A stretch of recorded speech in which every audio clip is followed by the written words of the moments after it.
And thanks everyone for joining us today. And I am thrilled to be able to welcome back Aldo Rall, Dr. Gail Ferreira, and Horia Slusanschi.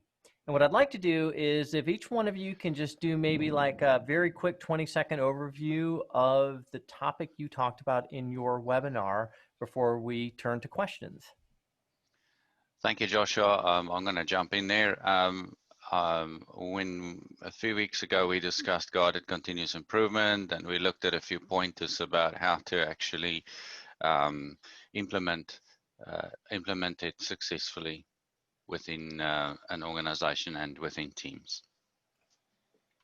Great. And in my session, we talked about how to bring Discipline Agile into education, talked about how in my classes at both UC Santa Cruz as well as DeVry, I actually build in centers of excellence and incorporate best practices from Discipline Agile into the mix of my sessions. Also in my consulting work, I've been in management consulting for 20 plus years now.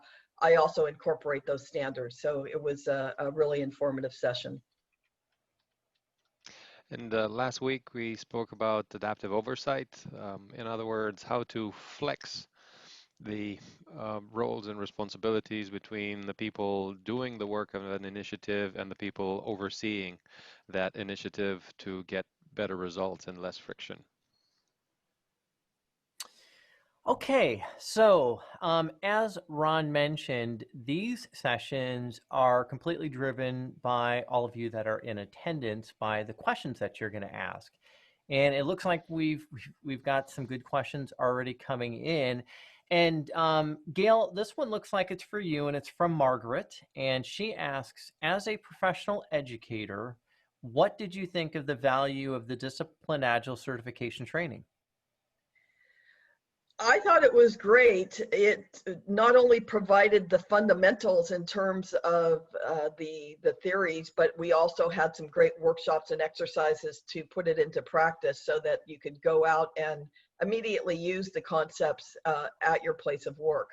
The specific course that I took was the Discipline Agile Scrum Master training with Joshua, and we did go through a series of exercises that culminated in a capstone of the workshop.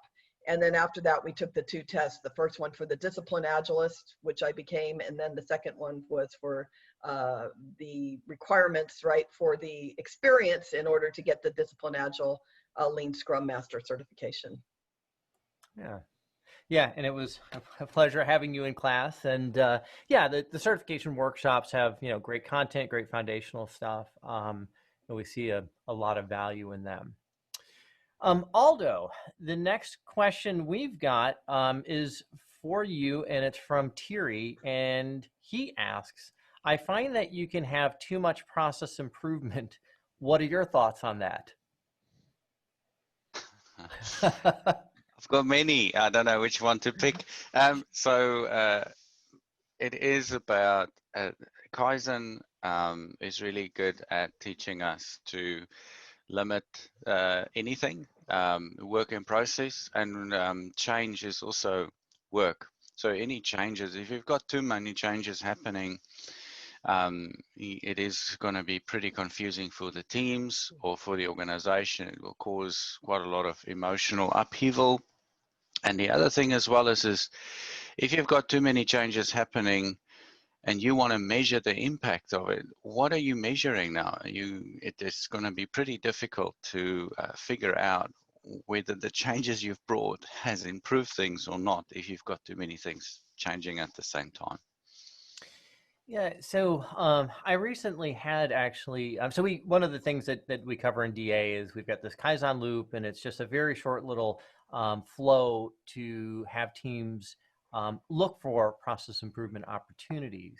And I had a student in one of the workshops recently that actually brought up a similar type of question, in that their organization has got like a huge focus on process improvement. And even where there's so much that goes on, exactly that, they don't know what's working, what improvements are yielding value or possibly causing a detriment in other area. And that can be also a challenge. So we want to see that, teams are making inroads into constantly improving their process. but at some point, obviously, you can get diminishing returns, or you're doing it just because there's some sort of a directive, or again, somebody in Horia in an oversight capacity might be looking for a certain level of improvement, whether it's the right thing to be doing in any given time period or not. That's right. That one of the key challenges is how do you know that whatever you're doing today is better than what you did yesterday? Right. And there's a critical role in oversight to make sure that we actually have systemic end-to-end measurements that give us that perspective rather than just local attempts at measurement. Because the more we focus on local optima, the more in trouble we are with the overall throughput. It's almost a side effect of queuing theory. So it's really, really important to cultivate a sense of perspective and notice from a sort of high altitude, if you will, what are we doing to ourselves overall? How are things getting better? And this feeling of, but there's too much change, that's a result of exactly that. You kind of look and you see there's too much activity. That means we're not really paying attention to where the critical spots are, and possibly we're not actually helping ourselves to get a better overall flow. We have that intuition already. So the answer to that is relax, take it a little bit slower. Understand also that it's not just Kaizen, there's also Kaikaku. So in other words, it's not just about many small incremental changes. In some cases, it's very appropriate to actually take a radical, a step change. So something like a Kaizen event, for instance, a day or two of intense focus to say, you know what, that was quite bad. Let's rearrange it dramatically and whoo, now it works, right? So for example, we didn't used to have a continuous integration engine. Now we've invested a couple of days, we put one in, whoo, things work so much better now. Yeah, yeah, good point.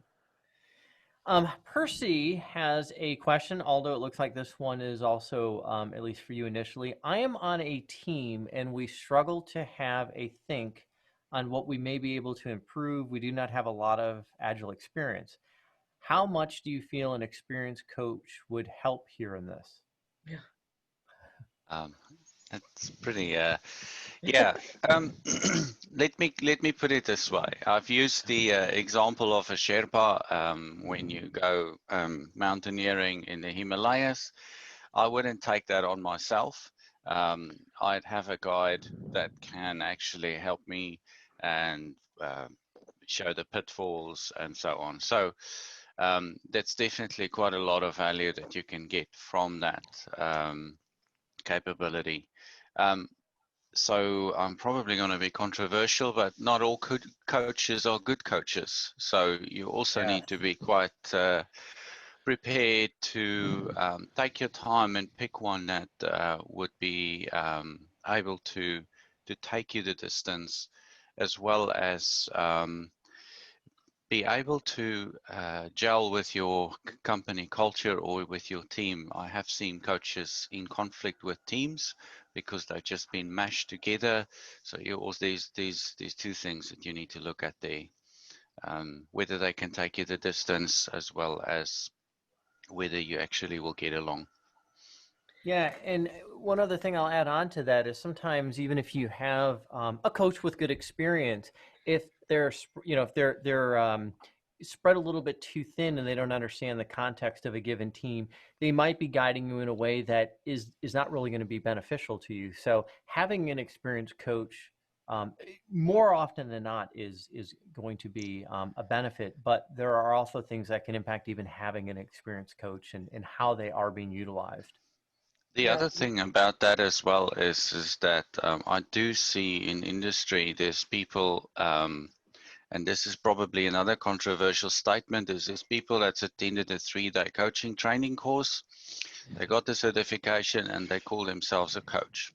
Right. They've got no experience in actually helping a team through that journey, and that does a lot of damage because they go in with a single framework. They don't have the experience of applying the trade across a wide range of frameworks, and then they go in, and then if you've got a hammer, everything looks like a nail.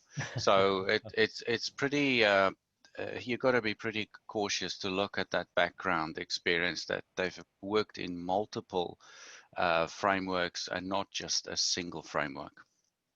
Yeah, and if I could jump in here, part of the transformation that's really critical at the beginning is setting up that ratio of coaches to teams and getting that number right. And sometimes it is a one-to-one in terms of the level of not only coaching, but training up front. There's always a lot of training up front when you're first starting with a transformation. So the training, the coaching, and then getting into some of the other things later, like more of the facilitation of the teams, et cetera. But generally in the first 3 to 6 months, you have a much higher ratio of coaches to teams, and obviously with the right qualifications.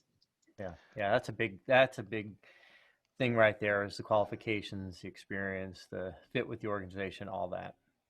I'll add a caution here a little bit. In my experience, coaches are a little bit like Nanny McPhee. In other words, in the beginning, the team may have a little bit of an adverse reaction to you because you want to bring in some discipline, some consistency, and we go, nah, we need to change and be more sort of disciplined. No. So there is at times going to be a little bit of this friction up front. So just focusing on, we love the coach. Experienced coach, though, to know how to do it right. Exactly. In other words, get enough discomfort, but not too much discomfort. Right. Yes, and knowing where that's at. Yeah, that's the challenge. Yeah. And training may not always be up front. It may be sprinkled throughout, just in time as well. So you know, there's, and again, context dependent. So yeah. So Anne asks, I think, what is a very interesting question, and it's for Aldo and Horia. What do you feel about Gail's topic, bringing Discipline Agile into the university system? I have a few connections in the university systems, and they've inevitably been interested by the topic. So the challenge from an academic perspective is one of shall we say, impartiality, if you will. So many academics look at it as, oh, yet another thing. And sometimes it takes a little while to explain to them a bit more about the details so they can understand the slightly different nature of Discipline Agile compared to some of the other sort of big labels out there. So unfortunately, we have this tendency to conceptualize things as like for like. So you think large scale Scrum, scaled Agile framework, DA, they're all the same kind of thing, right? It's this, that, the other. People tend to think that they're apples when they're not the same kind of fruit, right? So that's one of the challenges that I found in helping people from academia to kind of wrap their heads around. Aldo, what are your thoughts? To be honest, I haven't really, because you guys run at a different time zone than us. But I think it is good to get different use cases, different contexts to see how a framework applies. I think that's really valuable. So if it is in a different setting like the academia, and seeing how you adjust it to suit that context, I think that's really valuable for the domain of Discipline Agile. Yeah.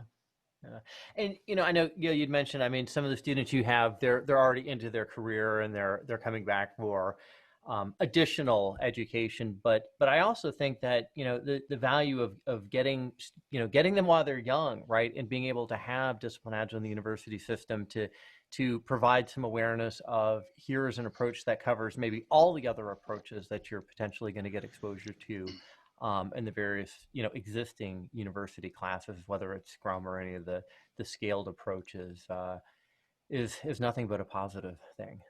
Definitely, and the PMI Educational Foundation is actually a body that supports, even at the high school level, bringing in some of these concepts. And with the addition of DA into the PMI system, they can fully use that foundation, which is already doing things for all the standard project management practices. So I see that as a place that DA could be inserted at the, as soon as the high school level. Yeah. It also, from what I understand and infer, it's also useful because you teach these students different ways of thinking. It's not just a specific monoculture, it's you've got different thinking modes, and I think something like DA can definitely help with opening that up, is to say that we have different approaches to things than just a single monoculture type approach. Yeah. Okay, so our next question, Aldo, it looks like it's directed at you. This is from Seven, which, by the way, very cool name. Is there a point where a team is doing their process good enough and they just keep it that way and don't need to keep taking time to make improvements because they're already good? I'm going to be quite straight up there and say, the moment you stop improving, it's the moment you start dying. So I'm just sorry, I can't be more direct about that. There's always going to be changes in your context. There's always going to be changes in your environment, and you are always going to have to adjust to those changes. And we cannot predict what those are going to be. And sometimes something that's worked 5 weeks ago or 5 years ago, and it's worked well, may suddenly not work anymore. So. And I'd say, I'll pile on top of that and say there's probably never been a point in at least our time, right? I mean, having a pandemic that's just thrown a monkey wrench into everything. I mean, even if we had a great business and great products, and are they still being purchased the same way that they were, or used as frequently as they were? I mean, there's always an opportunity to be able to change and improve, but there's also the mindset of, if you're always trying to improve, you'll be able to take on those types of challenges much easier and quicker and more efficiently. Yeah, being good isn't about yourself. Being good is about what others make of the value you bring. So judging how good you are is never about judging about yourself. It's about noticing the feedback. Is what it is that I'm doing valued by the people that I serve? And because changes happen around us, we always need to be on the lookout. Is what it is that we're doing still delighting customers? Because if it isn't, we got to do something else. Yeah, and that's something that Fred put into the Q&A, just to say, although I agree with you, the need is always there, but the area to be improved may need to be redirected. Yes, there's, again, changing conditions, changing technology, changing customer focus, all of those things, always quite important. Yeah, in the early 80s, we could not have predicted what the internet was going to do to normal brick and mortar businesses. And Right. those businesses or organizations that did not adjust to this disruptor, they're history. They're written down in history. They're not alive anymore. Yeah. So. So this next question, Horia, is I think directed at you, but I think we all ought to pile in on this one. So Sharon asks, the manager I report to does not know anything about the Agile we are trying to use, so my last review was not very good. Do other companies you work with stop this from an oversight perspective? That is a fabulous question, and unfortunately, it's a significant challenge to overcome. Uh, there will always be, shall we say, varied levels of awareness, and we need to understand that people, particularly in positions of management, in many organizations, find themselves prisoners of a system that keeps them ridiculously busy. If you look at many executive calendars, they're chock-a-block with meetings. And then you ask yourself, so when do these people have any time to learn anything new and open themselves up to different ways of thinking? And the answer is, well, not very frequently. So from a lean and agile perspective, it's a challenge of coaching, of leadership, of management. And this is where senior executives really need to take this in hand and say, look, if we really want to get better together, we need to do it in detail. We need to teach and train our people and have conversations and explore different and better ways of thinking. This is really challenging, really tough. So, in terms of what can you do about it, well, unless somebody figures out how to make that Vulcan mind meld work, you know, like in Star Trek, so we can share mind space kind of instantly, we really need to talk. We really need to engage in conversations. So overcoming the power imbalance in such, shall we say, feedback or mentoring sessions, you know, mentoring your boss is a bit of a challenge. But I can report that I've done this successfully many times, so there's hope this can be done. The Yeah, other and aspect, sorry, the other mhm. aspect that's related to this, is you touched briefly on it, Horia, is the leadership aspect. And many people confuse leadership with management, and the two isn't really necessarily the same thing. So there's that whole imbalance there as well. So there are a few books as well about managing up, and a few guides that you can use to look at ideas for managing up and actually learn how to deal with that situation. Sorry, Joshua, Yeah, and you were saying. if I could jump in here, another thing that's really important in a transformation is to take a holistic look at the organization in terms of the organizational structure and everything. If you don't actually make changes to that, then it's very hard to do a transformation, because you know the current ways of control aren't necessarily the product owner, the scrum master, and the team. You know, there might be things in place where there's management that are the accountable people, you know, for these agile transformations. So when you're doing it, you have to really take the holistic look, and then not only train the leaders, but also look at the structure and make sure you don't have the problem with the frozen middle, which is, I believe, the problem that's being discussed here, where the, you know, the leaders may be bought in, they've obviously signed a big contract, they want to go with the transformation, but the structure's in place and it doesn't support the transformation because the managers are still really the accountable people and not the agile structure of the team. So there has to be a slow transition to that.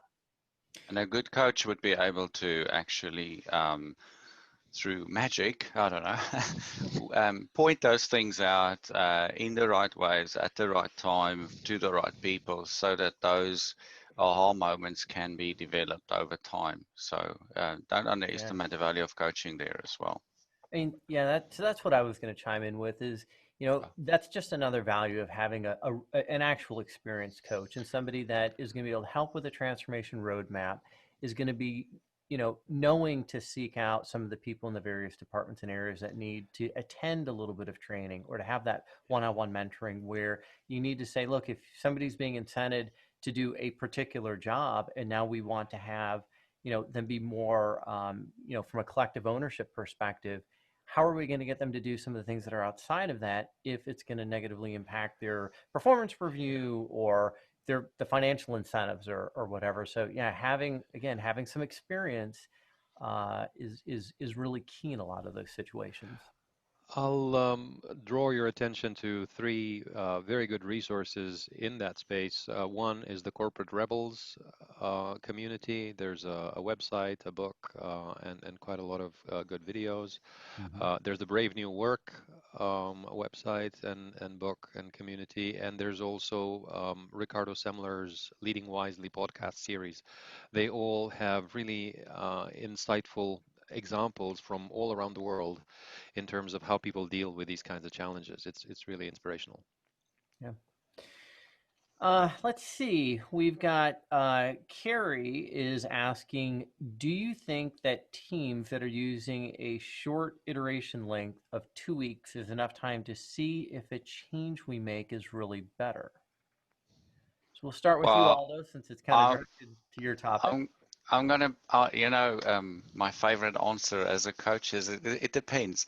The size of the change, the magnitude of the change is going to determine that. So if you're gonna make a small tweak, in other words, you do something different in your daily stand-ups, yes, definitely you're going to go see the value of that. But if you're gonna change some organizational structure, like Gail alluded to in the previous question, You know, that's not going to take 2 weeks. I'm very sorry. It could take you years. There may be a lot of HR and legal issues to overcome when you do make structural changes to the organization. So, sorry, you won't see things happening in 2 weeks. The other aspect about that is also related to magnitude. It's also how much inertia exists in the organization. In other words, if you traditionally in a command and control organization and structure, and it's been like that for the last 50 years, and people have been quite indoctrinated in that, it is, you know, a win would be to at least have a stand up. So let's talk about magnitude in that context. So just if you do want to bring in changes, just understand that the magnitude is going to have to be tempered by your expectations, or your expectations are going to have to include magnitude. The Yeah. challenge here is one of framing, because who says that 2 weeks is a short interval? Because 2 weeks might be quite long. Imagine for certain insects, they don't live any more than a day. They only live for the day. So 2 weeks is like 20 generations. So essentially, that also points to maybe the change is too big. Maybe we need to reframe what change actually means. Maybe we're trying to bite too big of a chunk. So therefore, if we try to make a change that's acting on something smaller, then a week is enough. And then we notice, and then we make better, sort of more resilient improvement.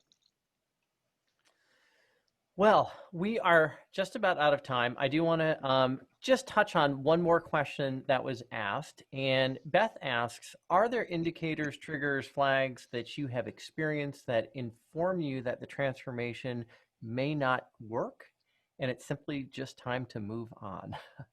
Okay, I'm going to jump straight in there. Sorry, guys. Beth, it's a great question, and thank you for that. So I would actually, the biggest flag would be whether the intent of the leadership and the actions of the leadership correlate.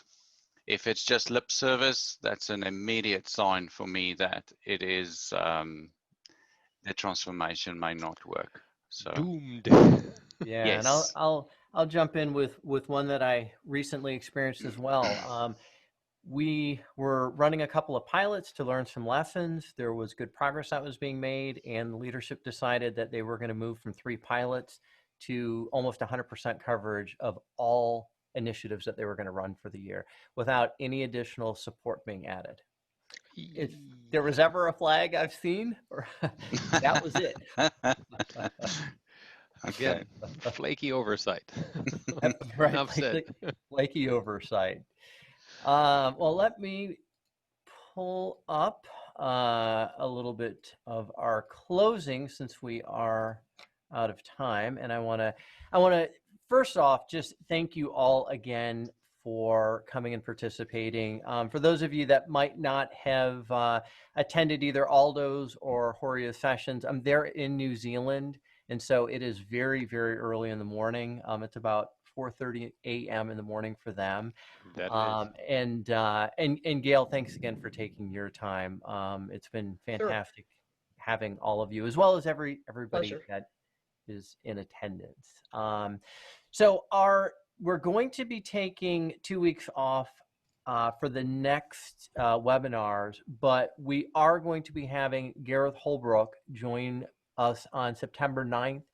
And the topic is going to be, where do teams start? So with Discipline Agile, choosing your way of working is extremely powerful. But what if you're not ready to choose all the aspects of your way of working? Where do you start with that? So that will be the topic for September 9th. We, as always, we do have lots of training. This is just a small coverage of the training that we have scheduled coming up, as well as lots of additional places for information. We do have an All Things Discipline Agile LinkedIn group. I would like to encourage everybody to join. We're starting to see more activity there, which is fantastic. And on that note, I'd like to thank our guest panelists. Thanks everybody in attendance, and we will see you on September 9th. Thanks, Thank and you. have a good day. Thank you. All right, bye.